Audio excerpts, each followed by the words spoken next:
formasi cincin tersebut nanti ada yang berkaitan dengan struktur yang namanya asam nukleat. Oke, kita mulai saja pertemuan hari ini.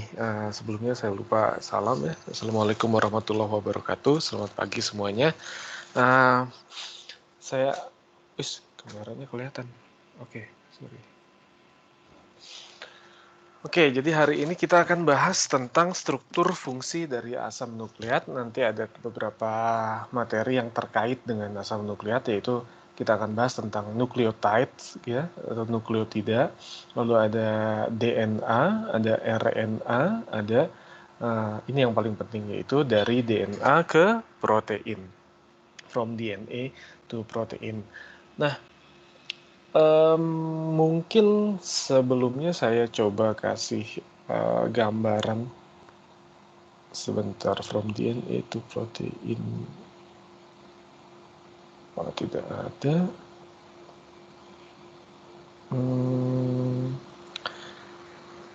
Atau nanti sajalah. Tadinya saya pengen kasih video sedikit. Oke, jadi gambarannya adalah seperti ini. Nah, sebelum kita masuk ke materi kita, saya ingin tanya terlebih dahulu. Saya selalu concern, saya selalu berpesan bahwa nggak mungkin orang kasih nama, suatu nama, kalau nggak ada artinya, gitu kan ya? Nah, pertanyaannya, dari namanya, asam nukleat, artinya itu apa sih, asam nukleat?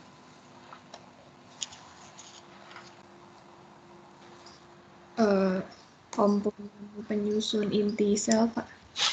Komponen penyusun inti sel. Kalau kayak gitu dibilangnya nanti komponen inti aja sebagai namanya. Ya. Asam yang ada di nukleat, Pak. Asam yang ada di nukleat. Nukleat itu apa? Inti sel. Nukleus Inti sel. Sel, betul. Ya. Itu inti. Nah, jadi ini adalah senyawa asam ya yang terdapat, yang kita bisa temukan di inti sel. Nah, kita lihat strukturnya. Nah, monomer dari asam nukleat, karena asam nukleat itu adalah polimernya. Nah, dia punya monomer. Monomernya kita sebut sebagai nucleotides kalau di textbook ya, atau nukleotida. Nah, monomernya itu adalah berupa nukleotida. Fungsinya adalah ini untuk menjadi monomer dari molekul besarnya, yaitu DNA dan RNA. Nah, ini yang kedua adalah untuk molekul carrier, ya, molekul pembawa, untuk molekul intermediate teraktivasi. Sebentar. Oh, ini bisa coret-coret di slides langsung ya? Kalau gitu saya pakai ini sebentar ya.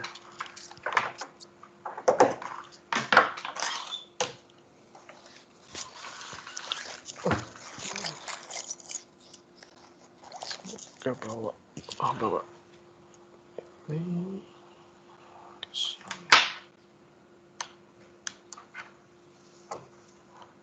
Oh iya, kalau nggak salah tanggal 20 itu nanti akan ada ujian ya. Bener atau salah tuh info yang saya dapat? Bener, tanggal 20 katanya ya? Halo? Belum tahu juga, Pak, sama. Belum tahu, oke. Nah. Oh, bisa coret-coret di sini. Sip. Tunggu. Kalau gini, ini bisa dicoret-coret. And color green. Green. Nah, ini dia adalah molekul carrier untuk molekul intermediate teraktivasi ya, yang terlibat dalam sintesis karbohidrat, lipid, dan protein. Jadi nanti ada molekul carrier atau pembawa ya, yang bisa membawa intermediate yang terlibat pada sintesis ini. Nah, kemudian dia juga berfungsi untuk sebagai komponen struktur dari berbagai koenzim. Kalau misalkan Anda lihat nanti struktur koenzim A, nah dia adalah backbone-nya ya, itu adalah berupa asam nukleat ya, NADP+, NAD+, FAD. Nah, itu biasanya kerangkanya itu adalah berupa asam nukleat ya, mirip komponen struktur, makanya dia masuknya. Lalu kemudian dia juga berperan sebagai energy currency di dalam sel. Ada yang tahu energy currency maksudnya apa? ATP, Pak. Energy currency, ATP, iya betul. Bentuknya ATP, tapi energy currency adalah ya, ketika kita bicara energi, nah ada yang dipertukarkan gitu ya. Nah, seakan-akan kayak mata uang gitu. Nah, ini disebut sebagai currency, dipertukarkannya dalam bentuk yang namanya molekul ATP. Nah, kemudian terus apa hubungannya dengan nukleotida dari ATP itu?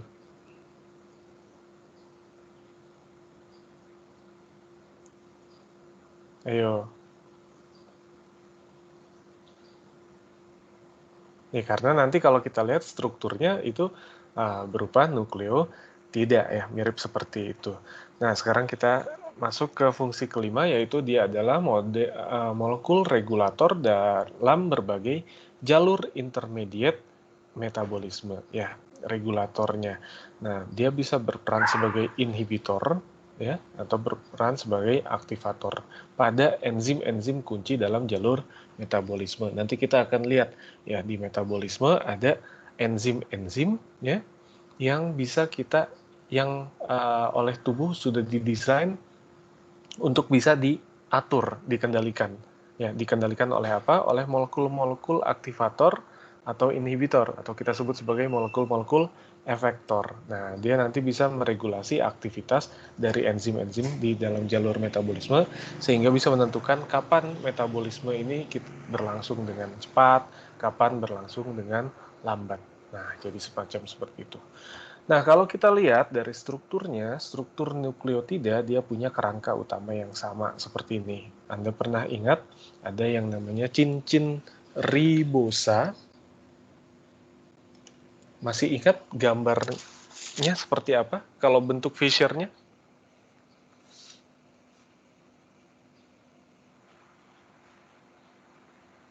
Ayo. Struktur Fisher-nya ada yang tahu? Seperti apa? Untuk ribosa dulu.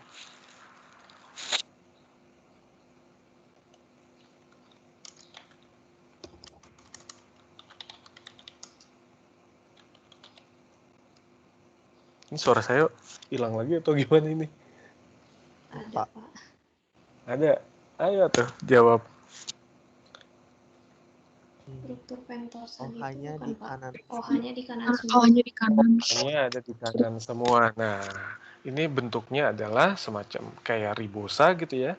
Nah, Anda bisa lihat OH-nya, kalau di struktur Fisher-nya, dia ada di kanan semua ya. Ada di kanan semua. 1, 2, 3. OH, ini OH, ini OH. Di sini bawahnya adalah CH2OH.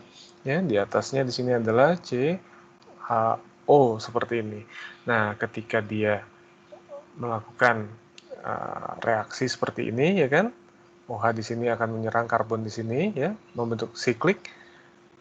Nah, ini kurang 1, 2, 3, 4, 5. Oh ya pas ya, 1, 2, 3, 4, 5. Nah, seperti ini. Nah, dia bentuk cincin 5 ya.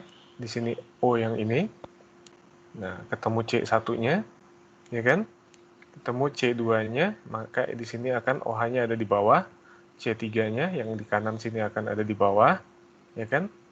Nah, kemudian ketemu C4, karbon nomor 4-nya di sini, lalu C5-nya, O-nya di sini yang bergabung dengan ini, C1 ya, ini berarti. Nah, bentuk seperti ini, lalu di sini ada CH2OH. Nah, bentuknya kira-kira seperti ini kan ya, kalau molekul ribosa. Nah, ini adalah backbone-nya dari ribosa, ya. Maka strukturnya akan jadi seperti ini. Saya rapikan lagi. Nah, di C nomor 1 yang tadi ada OH tadi, nah itu diikat oleh basa yang namanya purin atau pyrimidin. Ya. Lalu lihat di C nomor 5, harusnya di sini CH2OH, dia sekarang berubah bentuk menjadi CH2OPO CH2PO42 minus, terikat gugus fosfat di sini. Nah, ini akhirnya kita sebut sebagai struktur nukleotida. Ini adalah monomernya. Ya, nanti akan berulang. Nah, berulangnya seperti apa nanti kita lihat. Kalau kita bilang nukleotida, itu artinya full satu ini, ya. Artinya plus dengan gugus fosfatnya. Kalau kita bicara nukleosida, itu artinya dia minus gugus fosfatnya, ya. Jadi hanya basa nitrogen, ya, seperti ini dengan gula pentosanya, ya. Sampai sini paham? Bedanya nukleosida dengan nukleotida. Sampai sini paham? Paham, Pak. Paham ya? Oke, nah tadi dia di C nomor 1 dia terikat purin dan pirimidin, ya, purin dan pirimidin. Purin itu adalah yang seperti ini strukturnya, ya, ada cincin lingkar 6 siklik lalu digabung dengan lingkar 5 seperti ini, ya. Nah, strukturnya kalau Anda perhatikan ini simple kok ngegambarinnya, ya, gambarkannya cuman ya bikin edge, cuman Anda buat misalkan seperti ini kan. Nah, ini karbon, nah, sama begini, begini. Nah, di sini nitrogen. Nah, di sini nitrogen lagi. Oke. Di nitrogen yang sini ini rangkap, nitrogennya di tiap yang kena nitrogen itu rangkap. Nah, maka di sini akan rangkap lagi, kemudian ketemu cincin 5 karbon, nitrogen. Nah, seperti ini. Nah, di sini nitrogen yang sini rangkap, yang satunya terakhir di sini tidak. Ya, tinggal dihitung H-nya, berarti di sini ada 1H, di sini ada H di sini, lalu di sini ada lagi H, di sini ada H, ya. Kira-kira seperti ini. Ini basa purin. Nah, ini basa pirimidin. Kalau kita lihat nanti purin dan pirimidin kita akan bagi lagi menjadi dua. Anda sudah kenal, ada yang namanya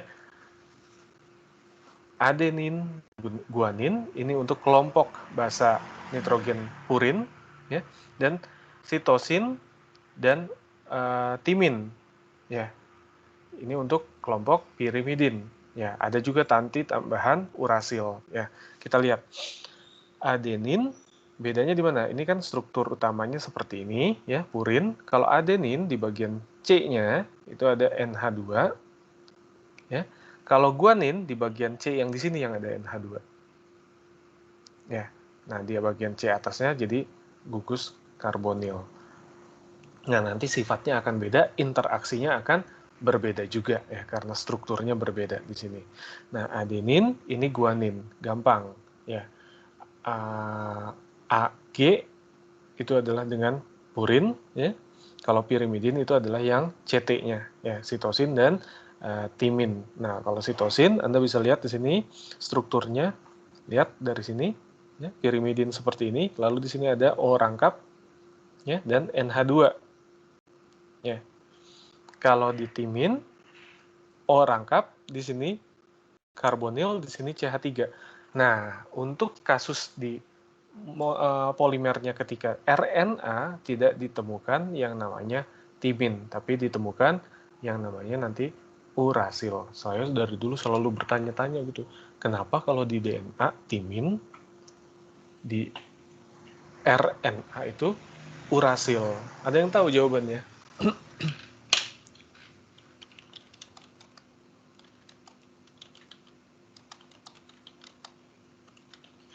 Ada yang tahu?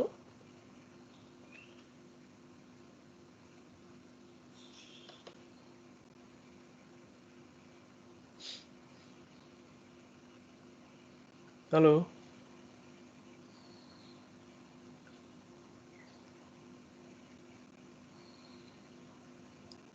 Ini lagi pada lemes hari ini.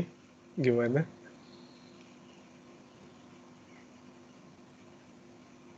Ya, diem semua. Ya, nanti kalian coba cari aja tuh jawabannya ya. Ini kok pada diem semua pagi-pagi. Semoga nggak lemes ya. Nah, oke. Sekarang kita lihat komponen gula nukleotidanya. Nah, ini kita punya suatu aldehid, dia bisa membentuk yang namanya beta furunosa, ya, beta furunosa. seperti ini ya strukturnya CH2OH ya tadi. Nah, kalau misalkan kita lihat dari sisi strukturnya ya, Anda bisa lihat ini dia punya dua konformasi. Satu bentuk seperti ini di mana C2-nya endo ya, bisa exo. Nah, C3-nya juga bisa seperti ini ya. Nah, bisa endo, bisa bentuk exonya. Dia punya konformasi seperti ini. Nah, sekarang kita lihat di dalam DNA atau RNA yang kita temukan biasanya adalah dalam bentuk deoksinya. Ya, maksudnya deoksinya seperti apa? Jadi kalau Anda lihat struktur pada misalkan contoh AMP, DAMP, DGMP, DTMP, DCMP. Nah, ini kita punya bentuk yang namanya deoksi. Lihat, di sini ketika dia mengikat adenin, di sini NH2 ya, ini adenin, maka namanya adalah harusnya DMP, AMP. Ya, harusnya namanya adalah AMP. Tapi Anda lihat di sini terjadi kehilangan atom oksigen pada karbon nomor berapa nih?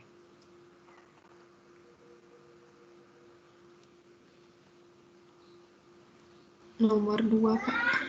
Karbon nomor 2-nya hilang ya, di oksigen pada karbon nomor 2-nya hilang, maka ini kita sebut namanya adalah deoksiadenilate. Ya, namanya adalah seperti itu yang sebenarnya ya.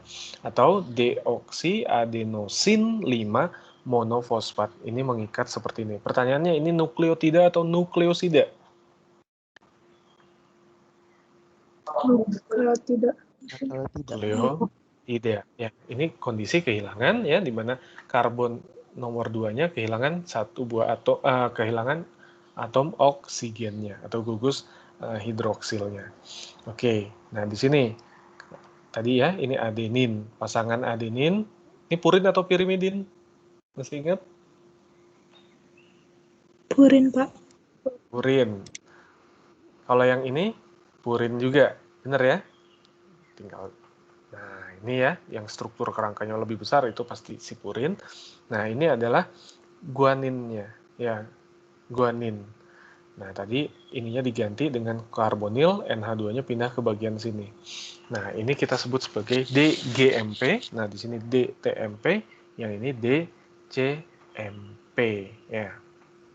Lihat, kehilangan oksigen pada karbon nomor 2 di sini, maka akan menyebabkan reaktivitas senyawa ini akan berbeda ketika dia ada oksigennya. Ya, kira-kira seperti itu. Nah, kita lihat. Ini yang kita sebut sebagai deoksiribonukleotida. Ada juga yang kita sebut sebagai ribonukleotida. Bedanya apa? Oksigennya di sini full. Ya, ini mengikat adenin, maka AMP. Ini namanya adenosin monofosfat. Ini namanya guanin monofosfat, guanosin gitu ya. Nah, ini lihat di sini. Oh, ini berarti uridin ya, di sini adalah sistidilat ya, dari cystidin ya. Nah, ini namanya CMP, ribonukleotida. Nah, struktur primer dari asam nukleat ternyata dia berupa seperti ini ya. Dari struktur primernya kita bicara hierarkinya, dia punya struktur primer yaitu berupa rantai terbuka seperti ini ya. Nah, kalau misalkan kita lihat untuk DNA ya, dia akan terhubung dari, lihat di karbon nomor berapa terhubungnya? Karbon dengan berapa ke nomor berapa?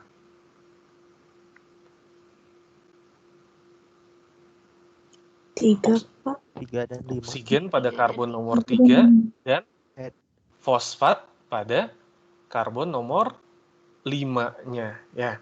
Nah, kalau kita lihat di karbon nomor 2-nya untuk DNA di situ ada OH-nya atau tidak? Tidak ada. Tidak, Pak. Tidak ada. Kalau RNA Ada. ada. Nah, Anda bisa lihat di sini ya. Ada, Pak. Di DNA, di karbon nomor 2-nya tidak ada OH-nya, di sini ada di karbon nomor 3-nya ini adalah ada OH-nya. Nah, Anda bisa lihat pusat kereaktifannya dari senyawa deoksiribonukleotida ini ada di bagian sini. Ya, ada oksigen. Oksigen di kimia organik Anda sudah kenal, dia punya yang namanya apa? Pasangan elektron bebas. Nah, dia bisa menyerang nanti, misalkan kemana? Dia bisa menyerang, misalkan oksigen ini, dia menyerang apa namanya? Menyerang gugus fosfat misalkan di sini ya. Di sini P-nya ini akan bermuatan positif parsial ya. Nanti bisa tertarik seperti ini. Ini oksigennya jadi negatif di sini. Fosfornya di sini akan jadi bermuatan positif. Ada muatan positif maka ini bisa diserang. Nah, serangannya adalah serangan nukleofilik, benar, pecinta inti kan gitu ya. Karena di sini atom fosfornya muatan positif. Nah, Anda bisa lihat di sini kalau dia menyerang, lihat serangannya dari 3 ke 5. Nah, ini yang kita sebut sebagai serangan nukleofilik 3 ke 5. Maksudnya dari karbon nomor 3, gugus pada karbon nomor 3, ke gugus pada karbon nomor 5. Nah, dia akan bergabung, ya. Di sini oksigennya akan bergabung dengan si fosfat di sini. Jadi OPO ini akan bergabung seperti ini, ya. Nah, terbentuk dinukleotida.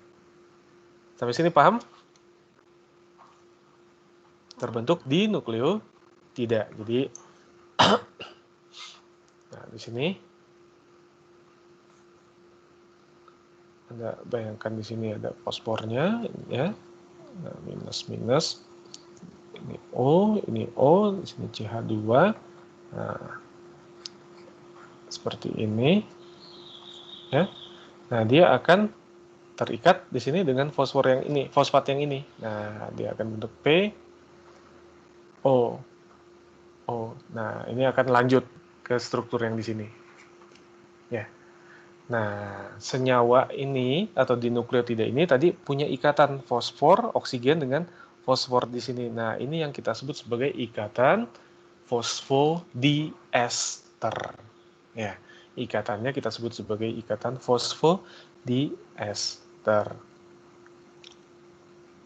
Nah, imbasnya apa kalau ada serangan OH nukleofilik sini ke sini?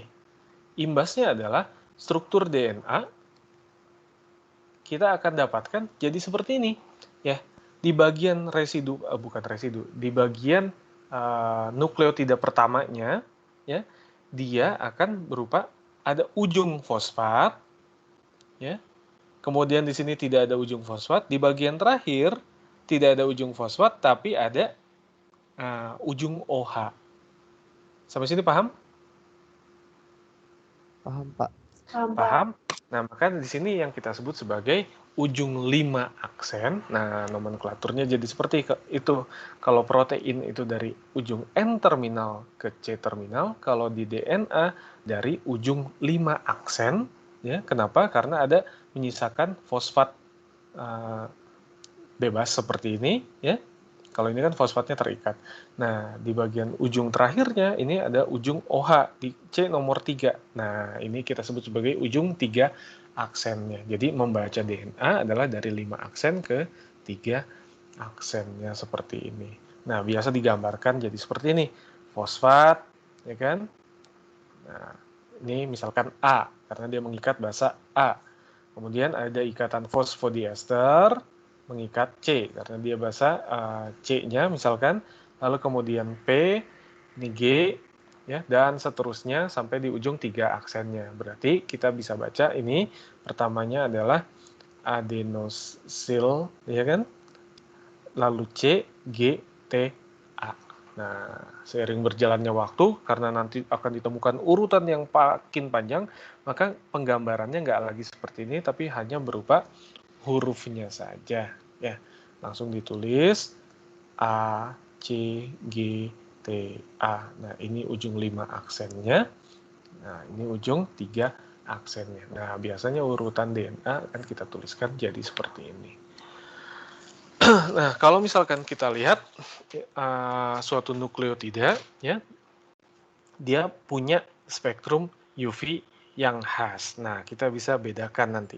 Tapi di antara kesemuanya itu, nah kita bisa cek ternyata GMP, AMP, misalkan seperti ini ya. Nah, UMP, CMP, DTMP. Nah, seperti ini spektrum UV-nya. Nah, kita bisa lihat ternyata panjang gelombang maksimumnya itu ada di kisaran 260 nanometer. Jadi, untuk mengecek apakah Anda punya sampel Anda punya ada DNA-nya atau tidak, sebenarnya kita bisa cek dari UV, dari spektrum UV, nanti ada serapat nggak di 260 nanometernya. Ya, Anda bisa lihat ini adalah molar absorption koefisiennya ya. Kalau Anda belajar spektroskopi kan ada epsilon kali B kali C. Nah, ini adalah B-nya. A, B, C. Bentar. Ini berarti epsilonnya, kok ininya. B-nya kan panjang jalan sinar. Udah belajar spektro kan ya?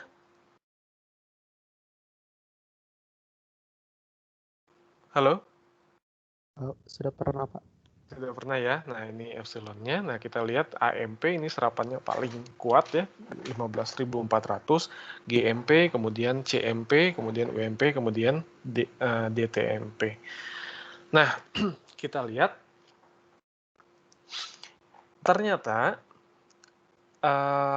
nukleotida tadi bisa membentuk yang namanya ikatan hidrogen. Anda bisa lihat di sini ujung 5 aksen ya.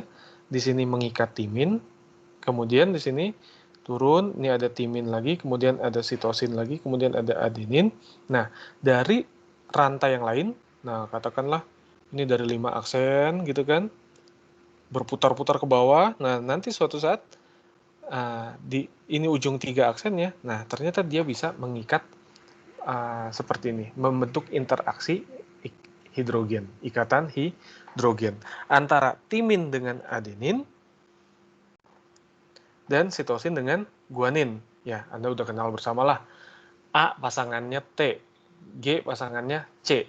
Ya, bisa nggak sebenarnya timin berikatan dengan G?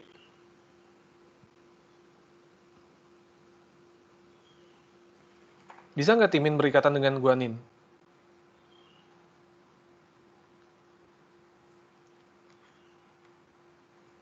Bisa nggak membentuk ikatan hidrogen seperti ini? Lemah. Bisa, nah tapi jauh lebih lemah gitu ya. Kenapa? Kenapa taunya bisa? Tapi kan selalu G itu selalu sama C. Ya ini idealnya ketika terjadi mutasi dia ya kan ada yang berubah di sini harusnya terikat dengan C, misalkan terikat dengan A, tapi ini bisa terikat tapi lemah ya. Nah, efeknya nanti akan banyak ya jadi masalah karena terjadi mutasi. Yang paling kuat adalah G dengan C ya, dari sisi strukturnya nanti ini bisa dihitung energinya. Kalau Anda belajar biokimia fisik di mata kuliah S2 nanti Anda bisa hitung ini berapa energinya. Guanin dengan sitosin dia akan membentuk 3 buah ikatan hidrogen ya. 3 buah ikatan hidrogen, sedangkan adenin dengan timin dia akan bentuk 2 buah ikatan hidrogen. 1, 2. Ya, kira-kira seperti itu. Nah, DNA salah satu fungsi utamanya adalah dia merupakan material genetik, ya, material genetik. Percobaannya dilakukan oleh yang namanya Frederick Griffith pada tahun 1928, ada Avery pada 1944, dan Hershey dan Chase pada tahun 1953. Nah, yang dilakukan oleh Griffith seperti apa? Kita lihat. Ada Streptococcus pneumonia, bentuk virulen, artinya bentuknya ganas-ganasnya gitu kan ya. Nah ini disuntikan iseng ke apa namanya tikus gitu ya, tikus percobaan. Disuntikan ternyata dia mati. Nah ketika dia punya Streptococcus pneumonia bentuk yang avirulen, artinya kemampuan letalnya tidak ada gitu ya, bentuknya tidak ganas gitu ya. Nah, ini bisa lihat ini live encapsulated virulent bacteria. Live non-encapsulated non-virulent bacteria. Ya, berbeda seperti ini. Nah, disuntikan ternyata semut lagi apa namanya? Tikusnya tidak mati. Sampai sini paham? Kalau di sini ganas, suntikan mati. Di sini bentuk yang tidak ganasnya disuntikan mati, tapi sama-sama Streptococcus pneumonia. Hanya beda bentuk, yang ini bentuknya virulennya ya, di sini sudah yang avirulennya. Nah, kemudian dilakukan percobaan. Nah, ini yang menariknya. Dilakukan percobaan, si bentuk virulennya tadi dipanaskan ya. Artinya dibunuh gitu kan ya. Nah, heat killed virulent bacteria, kemudian disuntikan ke tikus, tikusnya baik-baik saja. Nah, percobaan terakhir yang paling menarik, yaitu ketika live non virulent bacteria, yang di sini bentuk avirulennya ya, harusnya kalau disuntikan ke tikus dia tidak terjadi apa-apa. Nah, dia ditambahkan dengan heat killed virulent bacteria dari sini, dari proses pemanasan yang ini. Ketika dia ditambahkan di sini, nah, disuntikan ternyata mati. Jadi pertanyaannya, kenapa tikusnya mati?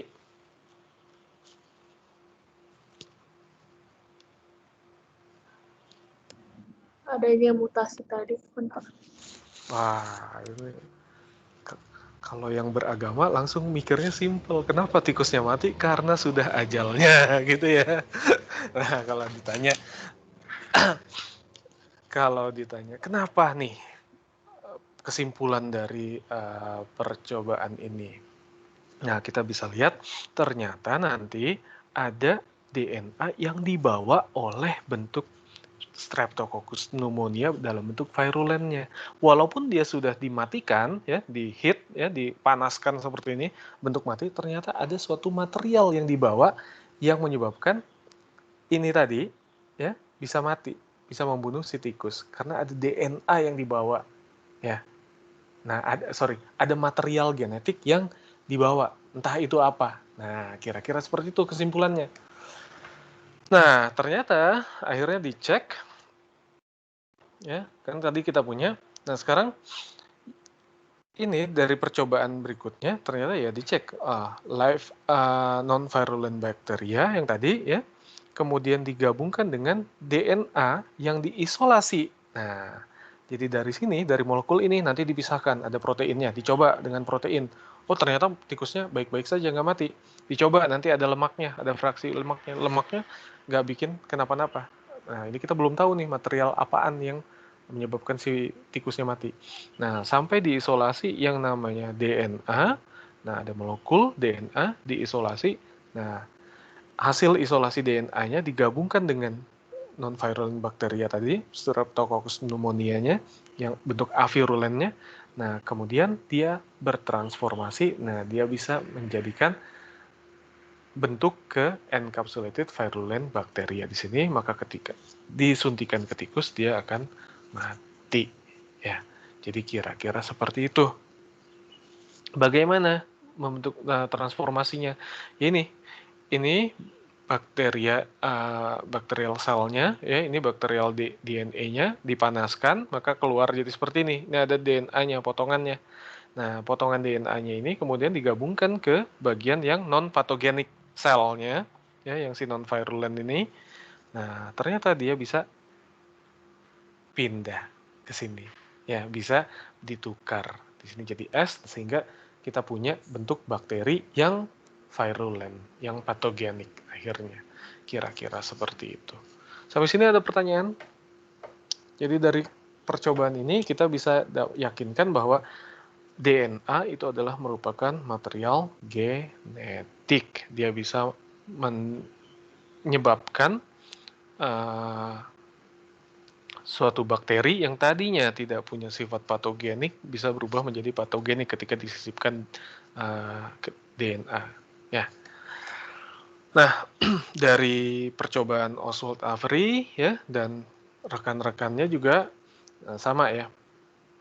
Dia lakukan ya tadi dicoba yang filtrate from heat killed as cell-nya tadi, lalu coba diambil, ada bagian yang namanya didegradasi pakai enzim gitu ya, didegradasi bagian polisakaridanya, artinya kita dapat bagian dari karbohidrat, ternyata tetap bertransformasi, kalau protein tetap bertransformasi, diambil RNA-nya pakai ribonuklease, ini tetap bisa bertransformasi ya, yang di sini. Sedangkan ketika diambil DNA-nya, nah tidak terjadi transformasi. Oke, berarti fix bukan protein, bukan lipid, bukan RNA yang merupakan material genetik, tapi adalah DNA. Nah, ini pun sama ya, dari percobaan dari Alfred Harsey dan Martha Chase, ya kira-kira menyimpulkan seperti itu. Nah, sekarang kita sudah tahu material genetiknya disimpan dalam bentuk DNA, kemudian timbullah pertanyaan, bagaimana DNA bisa menyimpan begitu banyak informasi? Padahal kita tahu bersama monomernya hanya 4 macam nukleotida. Kalau protein ada 20. Bisa banyak nanti informasi yang disimpan. Harusnya kan seperti itu. Tapi pertanyaannya kenapa DNA monomernya cuma 4 kok bisa nyimpan banyak kan informasi? Satu itu. Kedua, bagaimana informasi yang terkandung di dalam DNA ditransmisikan ke sel? Nah, itu jadi pertanyaan besar juga. Lalu, bagaimana DNA bisa bereplikasi pada proses pembelahan sel? Anda tahu sel bisa melakukan pembelahan ketika melakukan pembelahan. Kalau DNA-nya tidak bereplikasi, maka ya DNA-nya akan habis ketika makin banyak membelah. Benar nggak? Benar? Benar Benar atau tuh, tidak? Pak. Benar. Ya. Nah, oleh karena itu, ini jadi pertanyaan yang serius ya setelah percobaan Avery di sini. Nah, sampai suatu saat ada Rosalind Franklin ya, kalau ini baca ceritanya, dia nggak dapat kredit sama sekali atas pekerjaannya, padahal dia adalah yang melakukan percobaan difraksi sinar X pertama kali untuk DNA. Jadi struktur kristal DNA yang diperoleh oleh Rosalind Franklin. Nah, dilakukan difraksi sinar X. Nah, datanya kemudian nanti diinterpretasikan oleh Watson and Crick. Nah, itulah yang dapat Nobelnya jadi si Watson and Crick. Padahal sebenarnya dia harusnya punya kredit yang sangat besar ya. Dia yang melakukan kristalisasi pertama kali dari DNA, kemudian melakukan difraksi sinar X pertama kali. Nah, tapi ya tanpa interpretasi dari Watson Crick juga bingung juga orang ya tentang DNA itu seperti apa. Nih Watson and Crick, nah ini sangat terkenal ya. Nah, Anda bisa lihat petunjuk pasangan basa dari percobaan Erwin Chargaff pada tahun 1963, dia mencoba mencek ada pasangan-pasangan basa di manusia, di salmon, di yeast, dan sebagainya. Dia cek perbandingan antara adenin dengan timin, itu ada berapa, guanin dengan sitosin ada berapa, adenin dengan guanin ada berapa, ya perbandingannya. Kemudian didapatkan hasil pada human, A dengan T itu perbandingannya ada di kisaran 1.00, 1.02 perbandingannya gitu ya. 1.00, 1.03 dan seterusnya. Ya, komposisinya di dalam DNA di human, di manusia, komposisi persentase adenin dibandingkan dengan timin itu ada 1:1. Ya, GC 1:1. Nah, AG berarti 1,56 berarti 1:1,56 gitu kan ya, dan seterusnya. Nah, dapat perbandingan seperti ini, akhirnya dia punya kesimpulan bahwa oke, A-nya sama dengan T komposisinya, G-nya akan sama dengan C komposisinya, gitu ya. Lalu dicek juga ternyata A ditambah dengan G akan sama dengan T ditambah dengan C. Tapi ketika saya tambahkan A dengan T, nah ini tidak sama dengan G plus C. Nah, awalnya dari sini. Kenapa disimpulkan adenin itu pasangannya dengan timin, guanin itu dengan sitosin. Ya, itu kira-kira alasan pertamanya. Nah, karena sudah punya, nah ini kira-kira alasannya. Nah, sekarang kita lihat interpretasi struktur kristal DNA oleh Watson and Crick. Dia rangkai, ya tadi ada gambar, ada fotonya. Dia rangkai sedemikian hingga ternyata dirangkainya dari mana? Ya otomatis dari sini ya, dari hasil sini. Ini bentuknya kayak X seperti ini. Ini karena kalau Anda nanti baca dah banyak di pengetahuan atau wawasan gitu ya tentang diffraksi sinar X dari DNA. Kenapa bentuknya X nanti bisa diinterpretasikan jadi seperti ini. Ya. Nah, akhirnya diinterpretasikan DNA membentuk struktur yang namanya double helix. Ya. Kalau protein kan namanya alpha helix, ya ada satu buah helix seperti ini, ya. Nah, kalau DNA ada dua helix, nah, makanya kita sebut sebagai double helix. Nah, dan ternyata setelah dicocokkan dari data kristal DNA gitu ya, dari data kristal DNA diinterpretasikan, setelah dicocokkan strukturnya, ternyata didapatkan bentuk seperti ini. Ada bagian, lihat di sini, yang kita sebut sebagai minor groove. Ini kelebihan tanda ininya ya di sini minor groove. Kelihatannya dari mana? Lihat celah di sini. Celah di sininya jaraknya sangat kecil. Nah, ini kita sebut sebagai minor groove-nya. Ada yang ketika celahnya di sini besar. Nah, ini yang kita sebut sebagai major groove-nya, ya. Nah, struktur DNA Anda lihat di sini minor, di sini major. Kemudian di sini minor, di sini major. Paham sampai sini? Bentuknya double helix. Panjang dari satu putaran helix, lihat satu putaran helix berarti dari sini sampai ke sini lagi, ya kan? Nah, itu adalah 36 angstrom, lebarnya 20 angstrom, dan jarak antara masing-masing nukleotidanya adalah 3,4 angstrom. Nah, diinterpretasikan sampai sedetil ini. Nah, ketika dia membentuk, misalkan di sini ada nukleotida, di sini ada nukleotida, ya. Ini bagian 5 aksennya, ini ujung 3 aksennya, dia akan bergabung dengan 5 aksen, dengan 3 aksen, dengan posisi yang kebalikannya. Nah, kira-kira seperti ini. Nah, ketika C dengan G, dia terbentuk 3 ikatan hidrogen, A dengan T 2 ikatan hidrogen, dan seterusnya. Ya, ini akan seperti ini. Jadi dibaca ada bagian strand yang pertama, untai pertama ya, dari ujung 5 aksen ke 3 aksen, untai kedua 3 aksen ke 5 aksen, dan ini saling berkomplement, artinya bergabung seperti ini membentuk double helix. Jadi kita nanti bisa tuliskan dia sebagai ya yang pernah Anda kenal gitu kan. Dituliskannya nanti misalkan 5 aksennya C ya kan, C A T C G T C A ya, ini bagian 3 aksennya, lalu komplemennya biasanya ditulis di bawahnya dari 3 aksennya. Nah, ini yang ini kan berarti G T T A dan seterusnya 5 aksen. Nah, ini penulisannya seperti ini. Nah, kalau saya terlalu cepat, tolong diberitahu ya. Nah, interpretasi struktur kristal DNA oleh Watson and Crick, akhirnya dia punya interpretasi double helix terdiri dari 2 polinukleotida, polynucleotides gitu ya. Ya, yaitu dari 5 aksen sini, dan yang sini, yang dari 3 aksen, 5 aksennya. Basa nitrogen berada di dalam helix, tadi kita sudah ketahui bersama, dia akan ada di sini.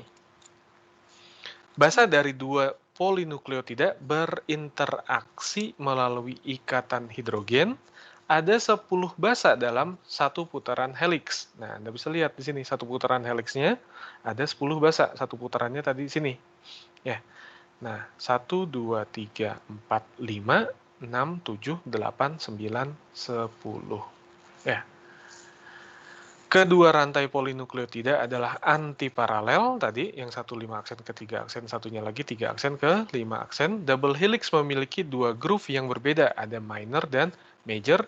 Double helix adalah putar kanan. Nah, ini kalau misalkan Anda ambil tangan kanan Anda acungkan jempolnya ke atas, jangan goyang dulu, acungkan jempolnya ke atas, lalu Anda tarik ya, 4 jari Anda ke arah telapak tangan Anda. Nah, Anda bisa lihat helix ini adalah berupa putaran kanan ya. Ini bagian sini arah jempolnya gitu kan ya. Nah, ini adalah arah tangan Anda. Nah, dia berputar sesuai dengan putaran jari, keempat jari Anda itu. Ya, putar kanan berarti dia. Oke, kira-kira seperti ini. Pertanyaan saya, gugus fosfatnya kalau gitu kemana?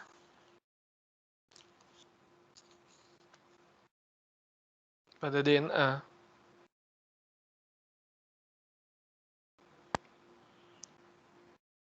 Tadi katanya di dalam helixnya ini ada basa nitrogennya, ya.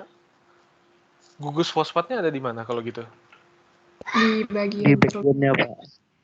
Di bagian, nah sini-sininya, ya di bagian luarnya sini. Nah ini gugus fosfatnya, ya backbone sini istilahnya, ya di bagian sini, sini, dan seterusnya. Artinya muatan DNA positif, negatif atau netral? negatif.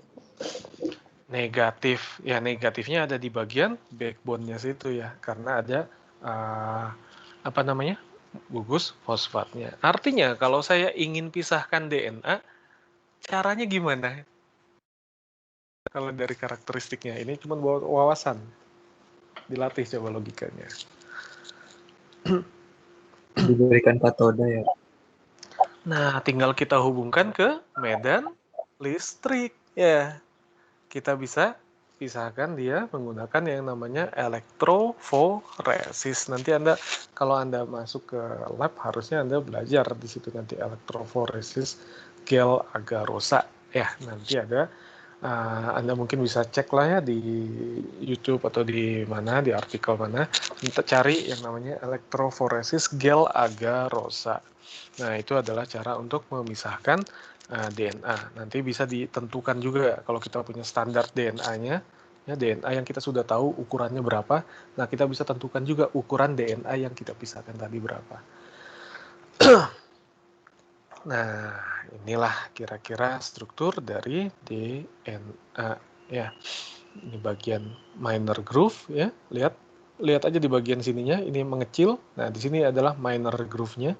Di sini membesar. Nah, ini adalah major groove-nya ya. Nah, ini dia. Minor groove, ini major groove. Ini penting untuk apa? Ternyata nanti ya kalau Anda lihat ada senyawa-senyawa yang menyebabkan kalau karsinogenik di lab gitu, bahaya atau tidak? Bahaya, Pak. Bahaya. Anda akan takut nggak menghandle senyawa tersebut? Senyawa-senyawa karsinogen, senyawa oksidator kuat misalkan gitu.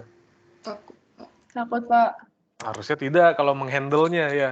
Kalau terkena iya takut. Tapi kalau untuk menghandle ya kan Anda praktikum, kalau Anda tahu cara menanganinya, Anda tahu, Anda hati-hati, ya harusnya nggak perlu takut. Nah, tapi kalau saya dari dulu paling serem adalah, nggak tahu kenapa ya, kalau praktikum itu paling takutnya justru malah ada senyawa-senyawa yang sifatnya mutagenik. Nah, kalau terkena, efeknya nggak sekarang, tapi bisa jadi nanti pas lagi kita udah tua, ya, atau efeknya bisa berimbas ke anak-anak kita nanti jadinya, gitu kan ya. Atau ngelahirin Wolverine gitu kan. Nah, itu nanti repot, nggak mungkin lah. Biasanya kalau mutasi, cacat, fenotipnya yang terlihat adalah cacatnya, ya, bukan lebih bagus biasanya kalau di makhluk hidup. Kalau di bakteri ya dibikin mutarnya ya dia bisa ditingkatkan memang kemampuannya ya. Kira-kira seperti itu. Nah, bagian zat-zat yang mutagenik itu nanti bisa terperangkap di area-area minor atau di major groove-nya. Nah, sehingga dia akan menghambat proses replikasi, ya kan? Dia akan berpengaruh juga nanti ke transkripsinya, nanti akan ketemu efeknya. Nah, efek yang menyeramkannya pada saat proses translasinya. Sampai sini ada pertanyaan? Sampai sini dulu ada pertanyaan atau tidak? Wah, ada banyak. Tidak ada? Tidak ada, Pak. Tidak ada. Nah, sekarang kita lihat ada beberapa tipe struktur sekunder. Nah, ketika masuk ke struktur seperti ini, ya, double helix, maka kita sudah bicara yang namanya struktur sekunder dari DNA. Nah, struktur sekunder dari DNA itu ternyata dia adalah ditemui ada bentuk A, ada bentuk B, dan ada bentuk Z. Ya. Nah, yang membedakan adalah kira-kira seperti ini. Ini ada parameter-parameter yang membedakannya. Ya. Anda nggak perlu tahu detail, tapi Anda tahu ada bentuk A, ada bentuk B, ada bentuk Z. Nah, Anda bisa lihat di sini ya. Bagian sininya jadi jauh lebih panjang, di sini kan normal seperti ini. Ya. Ada bentuk Z-nya. Nah, ternyata ada yang left-handed, putar kirinya juga ada ternyata untuk DNA ya, tapi dalam bentuk Z-nya. Ya. Kita temui dalam bentuk Z-nya. Diameternya ini jauh lebih kecil, cuma 18 angstrom, di sini 20 angstrom, normalnya lebih besar, lebih bengkak, 26 angstrom, dan seterusnya. Nah, struktur DNA bentuk A dan bentuk B. Nah, ini yang membedakan kira-kira seperti ini. Nah, sekarang kita lihat untuk proses replikasi DNA. Ya, kita punya double helix, ya. Double helix awalnya di sini, ya kan? Nah, kalau replikasi berarti dia kayak semacam pembelahan sel, dia pecah gitu kan ya. Nah, strukturnya pecah seperti ini, lalu akan diisi oleh komplement yang lain. Nah, struktur ini yang kita sebut sebagai daughter strand-nya. Nah, ini yang kita sebut sebagai parent strand-nya, karena dia dimulai dari sini. Ya, yang new, yang untai baru ini yang disebut sebagai daughter strands-nya. Nah, sebelum bicara tentang proses-proses tersebut, kita sedikit lihat ada motif struktur di struktur primer dari DNA. Kalau saya punya urutan seperti ini, ada suatu motif yang kita sebut sebagai palindrom, gitu ya. Palindrom itu apa? Kamu baca dari kiri, kamu baca dari kanan, itu akan sama. Contoh, ini T, T, A, G, C, A, C. Ya. Nah, ini ada batasnya di sini. Ya, kalau dicek baca dari sini, nah ini merupakan palindrom. Nah, ketika nanti ada bentuk seperti ini, nah ternyata ini merupakan kode-kode untuk sel, ya, untuk proses-proses di dalam sel. Ini yang kita sebut sebagai palindrom. Gampang ya, palindrom. Zaman dulu suka ledekannya palindrom itu adalah kalau ada orang Batak gitu, kasur, ban rusak. Palindrom atau bukan ini? Ya, palindrom. Iya, Palindrom. Pak. Ya, kasur nababan rusak, baca dari kiri dari kanan ini palindrom ya di sini. Kalau sekarang apa? Kalau zaman sekarang palindromnya katanya wadidaw. Baca dari kiri dari kanan sama gitu ya, wadidaw. Nah, ada mirror repeat ya. Kalau apa mirror repeat, bukan minor tadi saya salah. Mirror repeat ya, ini repeat tapi dicerminkan seperti ini, T T A G C A C. Nah, seperti ini. Nah, kalau dibaca di sini C C, kemudian A C C, G G, A T T T T. Nah, kalau palindrom kita baca dari 5 aksen, kita baca dari sini sama. Nah, ada juga mirror repeat. Nah, kalau misalkan kita lihat efeknya seperti apa ketika saya punya suatu palindrom, nah dia ternyata bisa mengkodekan untuk struktur-struktur tertentu. Misalkan dalam RNA seperti ini ya, ada mirror repeat ya, misalkan seperti ini. Bukan kita nggak ngomongin tadi saya nggak ngomongin motif ini. Saya bicara tentang ada nanti struktur hairpin dan cruciform ya.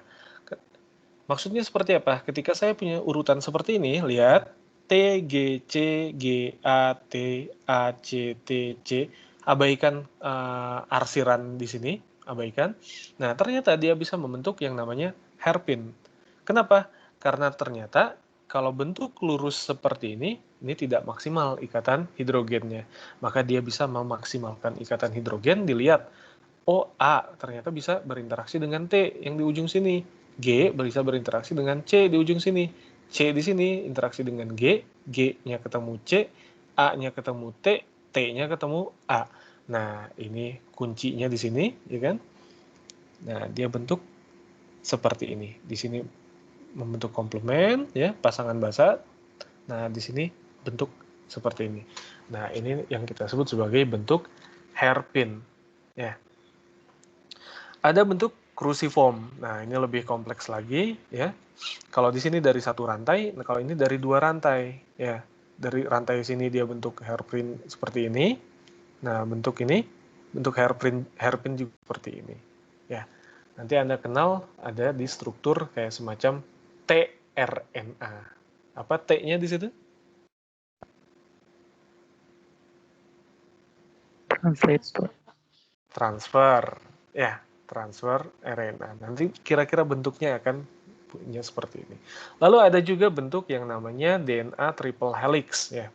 Ternyata bisa ada suatu kondisi tertentu yang memungkinkan DNA membentuk konformasi triple helix. Nah, contoh seperti ini, ya. Lalu di sini ada pembukaan. Nah, ketika terjadi pembukaan, dia membentuk semacam kayak triple helix. Nah, yang terjadi adalah interaksi detilnya ditunjukkan di gambar yang di sini. Ya.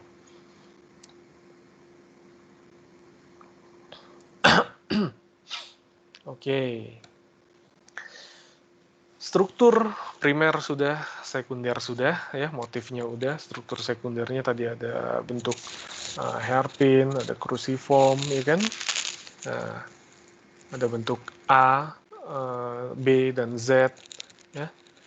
Lalu kemudian kita bicara tentang struktur tersiernya. Nah, di struktur tersier, DNA biasa ditemukan dalam bentuk sirkuler. Kalau dibilang sirkuler, artinya dia berupa ya kayak lingkar gitu ya, kayak siklik gitu.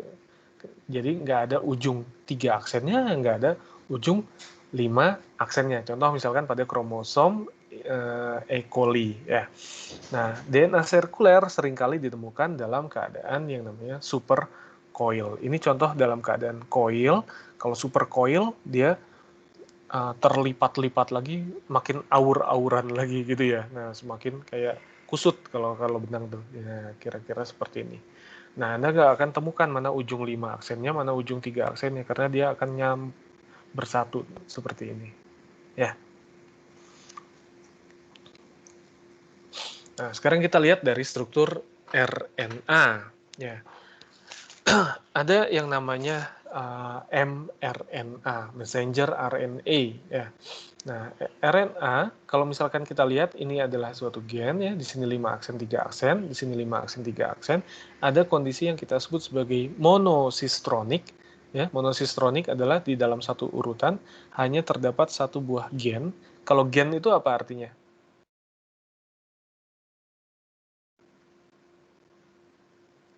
Apa yang tahu? Siapa yang tahu definisi gen? Bagian DNA yang mengandung yang bisa mengkode, Pak. Gen yang ditranslasikan, ya, yang nanti akan ditranslasikan ke protein, itu adalah si gen, bagian terkecil urutan DNA, ya, yang ditranslasikan nantinya, ya. Jadi kita bisa lihat dari urutan sini nggak semuanya ditranslasikan jadi ke protein. Nah, ada bagian sendiri, ya, misalkan, nah ini kita sebut sebagai gen. Ketika satu urutan seperti ini dia ada satu gen, hanya ada satu gen, maka kita sebut sebagai monosistronic. Nah, ternyata kita juga menemukan ada satu urutan seperti ini, dia ternyata ada gen 1, gen 2, gen 3. Ya. Nah, ternyata tubuh itu sangat-sangat hebat, ya, udah mengemas seperti ini. Ya, jadi kita nggak perlu banyak DNA yang segimana rupa gitu ya untuk menjalankan proses kehidupan kita gitu kan. Nah, dia buat dalam bentuk polisistronic juga, ada seperti ini. Nah, kalau kita lihat dari struktur RNA, nah, dia punya struktur kira-kira seperti ini. Ada struktur yang namanya helix seperti ini, ya. Nah, ini single strand, lihat. Nah, biasanya nanti ada bulge kayak gini, kayak semacam celah, dia nggak punya pasangan di sini. Ya, ada satu nukleotida, tapi dia nggak berpasangan hidrogen karena di sini nggak ada pasangannya. Nah, ini kita sebut sebagai bulge-nya. Nah, lalu ada internal loop, ya, ketika U ketemu G nggak bisa berbentuk ikatan hidrogen, A ketemu A nggak bisa, A ketemu A nggak bisa. Nah, dia bikin loop seperti ini, ya, internal loop namanya. Nah, lalu ada bentuk hairpin. Nah, ini struktur RNA ini adalah kira-kira seperti ini. Nah, ini struktur tersiernya nanti bisa seperti ini kira-kira ya. Salah satu contohnya tadi yang saya pernah ceritakan, yang tadi saya ceritakan, tRNA-nya. Nah, sekarang kita masuk ke bagian nucleic acid chemistry-nya. Ini nggak usah lah. Ini nggak perlu.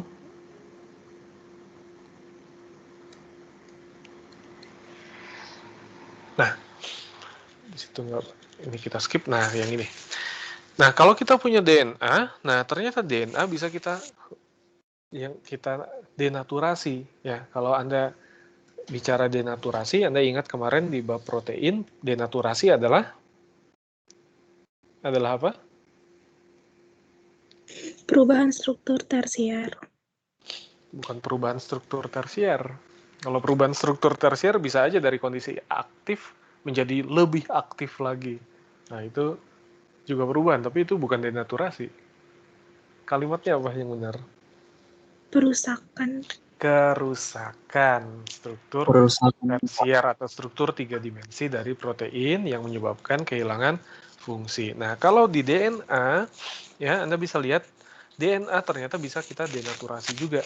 Ya, Anda bisa lihat di sini 3 aksen, 5 aksen, 5 aksen, 3 aksen ya. Di sini membentuk double helix. Ini bentuk natifnya, bentuk alaminya seperti ini. Ketika kita panaskan atau kita berikan, kita taruh dalam suasana basah gitu ya, maka dia bisa terdenaturasi menjadi untai-untainya yang terpisah. Kenapa bisa seperti ini? Ya karena ini interaksinya hanya ikatan hidrogen. Ikatan hidrogen bisa kita rusak dengan lakukan pemanasan. Maka kita bisa pisah seperti ini. Nah, tapi dia juga bisa kita renaturasi lagi. Nah, untungnya DNA simple ya.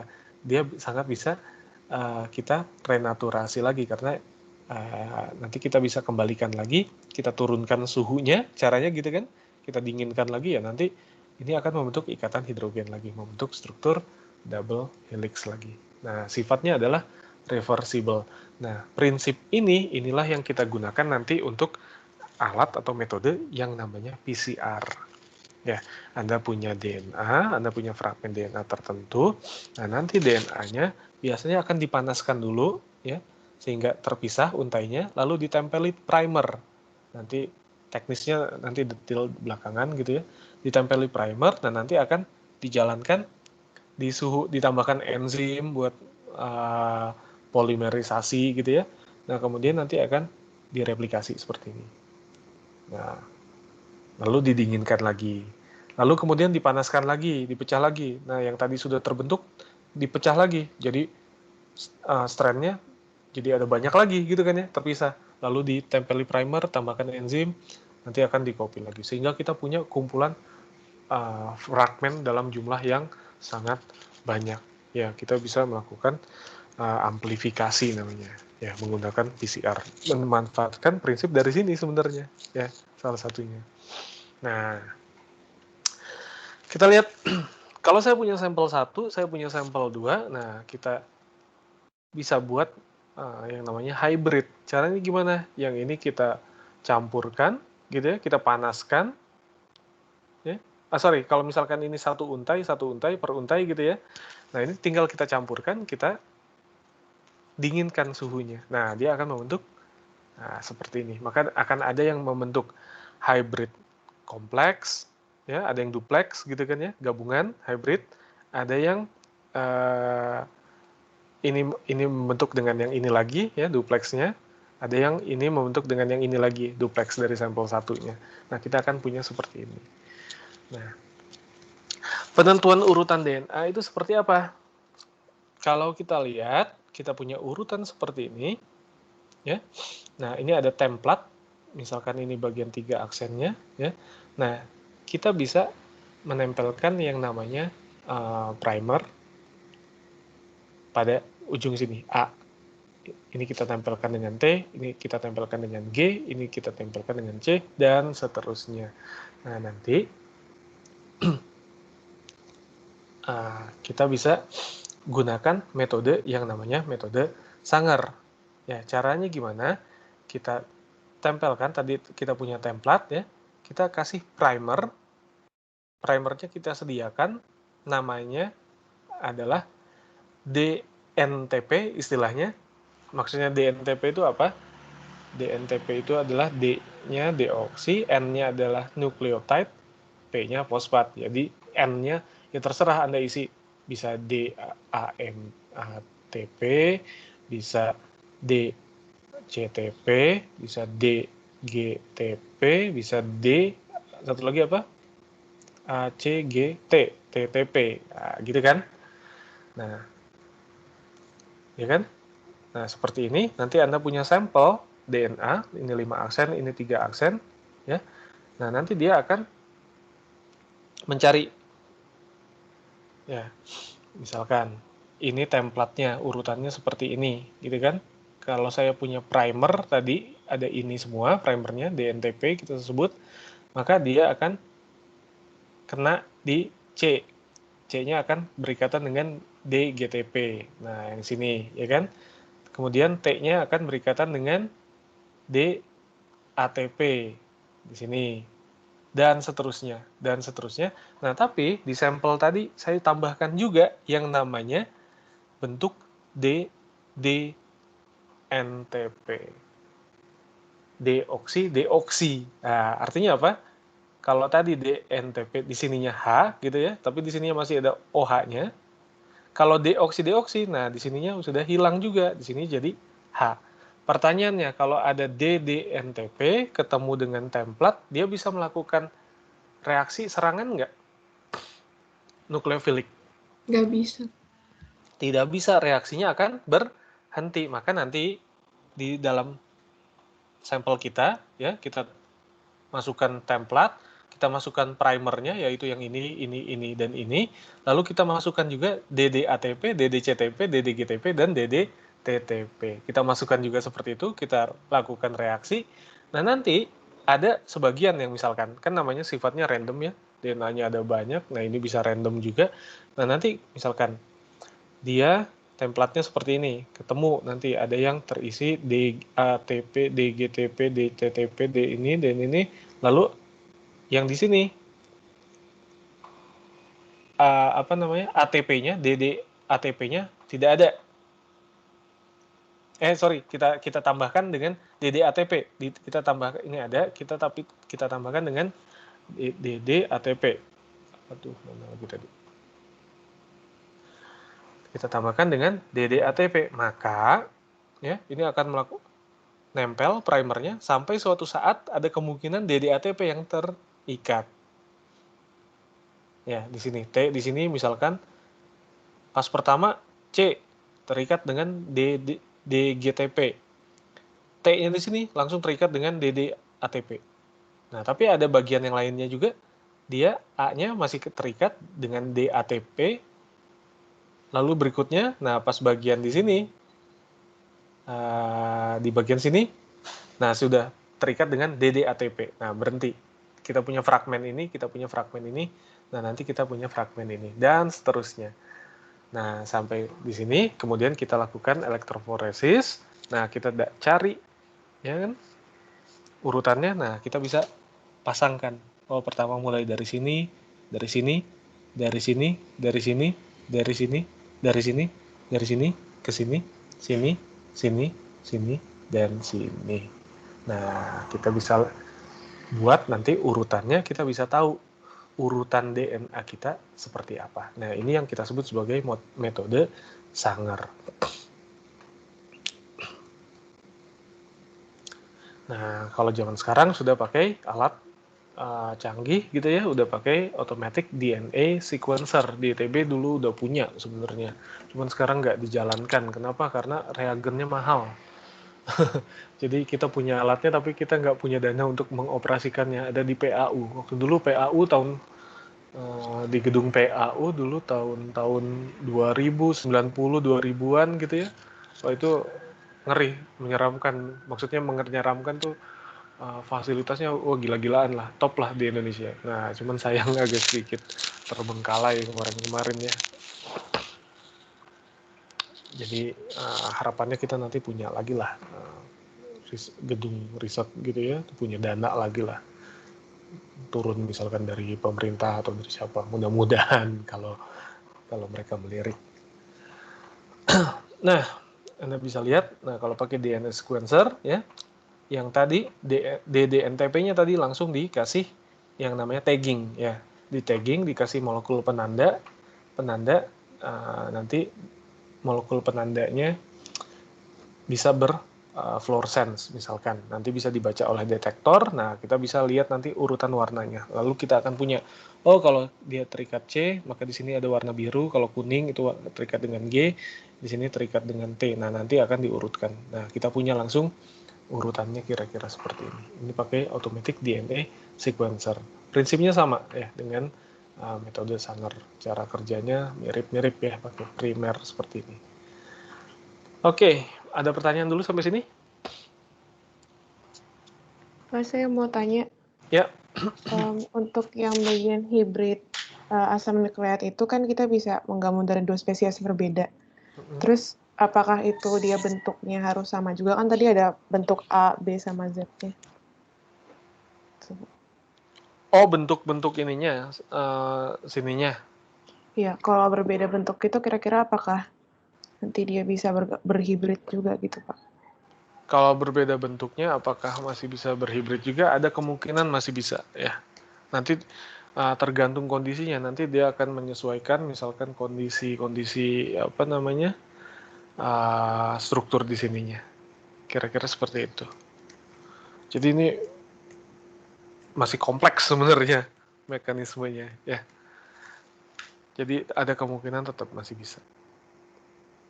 Ya, baik, terima kasih, Pak. Ditambah kalau perkaranya kan Anda bisa lihat di sini kan ya, kita mulainya adalah dari single strand-nya. Jadi kita paksa bentuk ke double strand-nya, double stranded-nya. Ya, jadi pasti masih bisa. Oke, kalau tidak ada, nah sekarang saya mulai masuk ke bagian fungsi lain dari nukleotida. Nah, fungsi lain dari nukleotida ini adalah kita bisa gunakan nukleotida sebagai molekul pembawa energi di dalam sel, sebagai kofaktor dari berbagai enzim, dan sebagai intermediate dalam komunikasi sel. Nah, kita lihat sebagai pembawa energi di dalam sel. Ternyata dia, karena tadi ada cincin ribosa seperti itu ya, nah dia mengikat gugus fosfat. Nah, gugus fosfat ini adalah molekul gugus dengan energi yang sangat tinggi. Kenapa?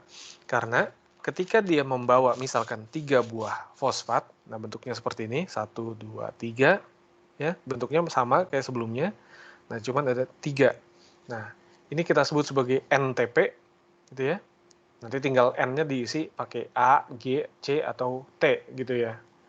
Nah, NTP. Nah, ketika dia terhidrolisis, ya, hilang 1 buah fosfatnya, ternyata hidrolisisnya itu menghasilkan energi sebesar 31 kJ per mol ATP.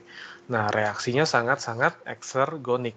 Nanti di dalam tubuh, ketika ada metabolisme yang proses metabolismenya ternyata butuh energi tinggi, nah itu akan disuplai biasanya dengan energi dari sini, dari hidrolisis ATP. Anda akan lihat nanti ada beberapa reaksi di tubuh gitu ya, yang di-coupling istilahnya, di-couple, ya, dipasangkan. Jadi reaksi ini terjadi dengan bantuan plus ATP menjadi apa gitu ya, ditambah ADP. Misalkan seperti itu. Kenapa? Karena reaksi awalnya itu butuh energi, ya, delta H-nya positif. Nah, supaya mendorong prosesnya, maka dia harus di-couple dengan reaksi hidrolisis ATP. Jadi nukleotida ini berperan sebagai molekul pembawa energi di dalam sel, ya, dalam bentuk dalam bentuk ATPK, dalam bentuk yang lain-lainnya juga ADP dan seterusnya. Nah, kenapa dia bisa berenergi tinggi. Nah, ternyata faktor yang berkontribusi adalah adanya stabilisasi resonansi dari produk fosfat. Ya, ketika ada produk fosfat, nah dia bisa berresonansi sehingga menyebabkan delta G hidrolisisnya ini akan semakin stabil. Ya, karena ini ada muatannya bisa beresonansi, otomatis dia lebih stabil produknya. Ya, kalau produk ke kanannya lebih stabil, maka delta G-nya akan makin negatif. Ya, jadi itulah alasan kenapa produk senyawa hidrolisis dari senyawa fosfat itu menghasilkan energi yang cukup tinggi. Nah, kira-kira seperti itu.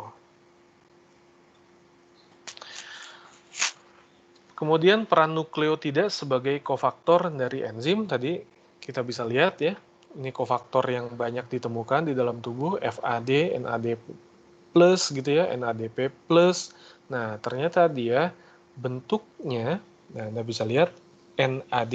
Nah, ini kerangka di sini, ini adalah kerangka dari nukleotida. Nanti tinggal dirubah, ditambahkan di sini fosfat. Nah, ada nikotinamid, nah dia jadi NAD+. Di sini ada riboflavin, nah dia akan jadi FAD. Jadi dia berfungsi sebagai nukleotida, berfungsi sebagai backbone untuk kofaktor dari enzim, ya, senyawa struktural dari kofaktor enzim. Nah, peran terakhir di sini peran nukleotida sebagai intermediate dalam komunikasi sel. Nah, sel kita tahu merespon lingkungannya dengan mengambil hormon atau signal kimia lainnya di sekitar medium. Nah, interaksi signal kimia ekstrasel, ya, pembawa pesan pertama istilahnya, dengan reseptor pada permukaan sel seringkali menstimulasi produksi pembawa pesan kedua di dalam sel. Nah, nanti dia akan berperan dalam mengadaptasi pesan pertama terhadap perubahan di dalam sel. Nah, molekul pembawa pesan kedua ini umumnya adalah berupa nukleotida, ternyata seperti itu. Ya, contoh misalkan CAMP. Nah, ini membawa pesan. Pesannya gimana sih dilihatnya? Misalkan, kalau CAMP-nya tinggi di dalam tubuh, level konsentrasi CAMP-nya tinggi, artinya sedang banyak gitu ya. Nah, ternyata itu tubuh akan merespon, itu artinya katanya tubuh lagi banyak energi. Glikolisisnya tahan-tahan dulu lah, nggak usah kenceng-kenceng. Nah, ternyata seperti itu. Jadi cara kerjanya seperti itu. Ya. Jadi dia sebagai intermediate dalam komunikasi sel. Yang dicek adalah level misalkan CAMP-nya atau CGMP-nya atau PPGPP ini. Sampai sini ada pertanyaan?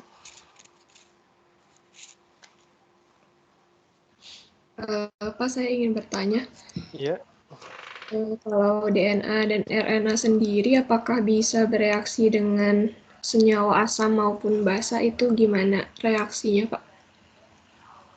Gimana maksudnya? Maksudnya apakah DNA dan RNA ini reaktif terhadap penambahan asam dan basa? Reaktif terhadap penambahan Senyawa asam dan basa.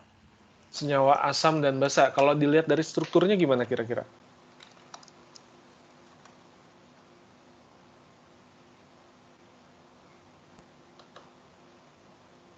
Kalau dilihat dari strukturnya.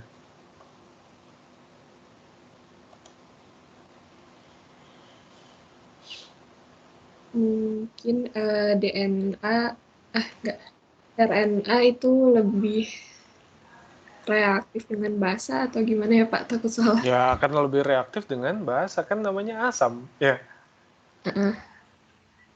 Nah, dia sangat reaktif sama basa. Kalau tadi Anda lihat, salah satu cara untuk mendenaturasinya bisa menggunakan basa.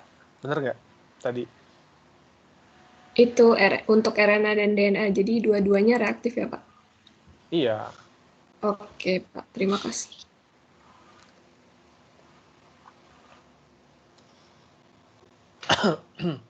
Jadi bisa dinaturasi kan si asam nukleat itu pakai suhu tinggi ya, atau bisa pakai suasana basah. Nah, kira-kira seperti itu. Pertanyaan saya, kalau Anda punya DNA, stabil atau tidak senyawanya? Kalau disimpan. Kalau kita belajar strukturnya. Tidak. Kenapa?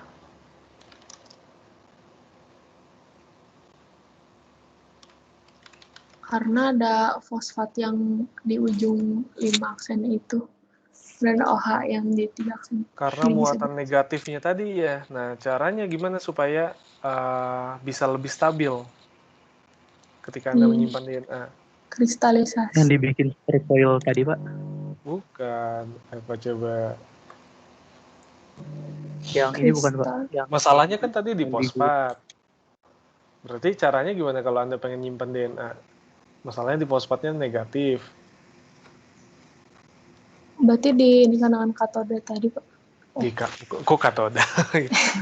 Kan mau disimpan di kulkas misalkan gitu.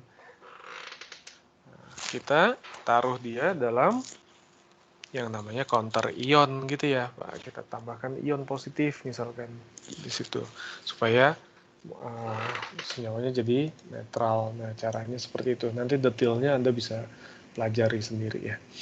Oke, kita masuk ke bagian fungsi DNA. Oh, ini udah 10.40 nih. Besok hari Jumat itu kan sudah mulai praktikum. Anda kebagian di jam berapa? Ada yang tahu? Kemarin di general Bapak jam 9. Jam 9 ya? Oke, jam 9 pengarahan awalnya. Hari Jumat kosong ada kuliah atau gimana? Selain di praktikum tadi. Ada yang mata kuliah pilihan, Pak, siangnya jam 2. Siang jam 2. Kalau paginya? Paginya tidak ada. Ada yang UTS, Pak. Ada. Apa? Sorry, ada yang UTS? Gimana? Iya, Pak. Jadi ada yang untuk mata kuliah kebetulan ada yang UTS. Oh gitu. Kalau gitu saya pengen ada jadwal tambahan 1 kali lagi gitu ya. Bisa nggak kemungkinan di hari Sabtu kita kuliah? Atau di hari Minggu deh, terserah pilih. Misalkan Sabtu misalkan ada yang ke gereja misalkan ya, di hari Minggunya atau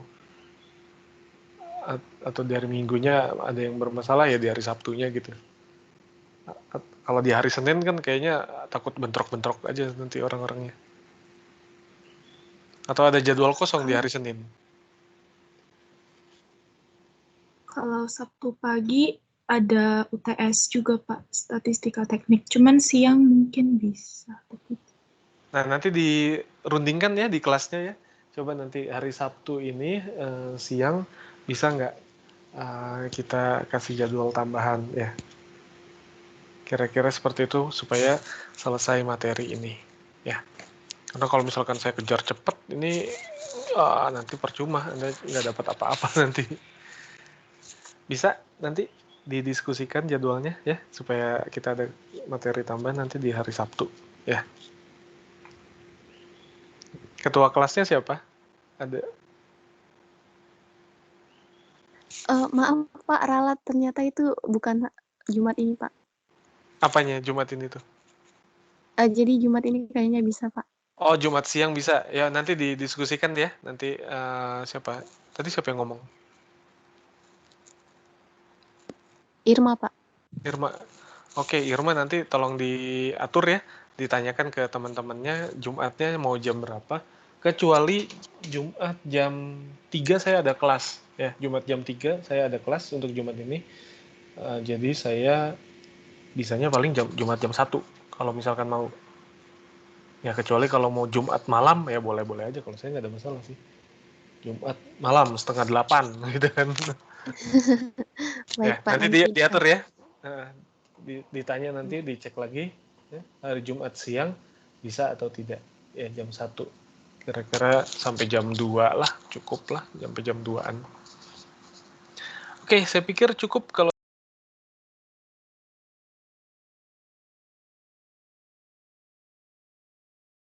Pak, Bapak di mute.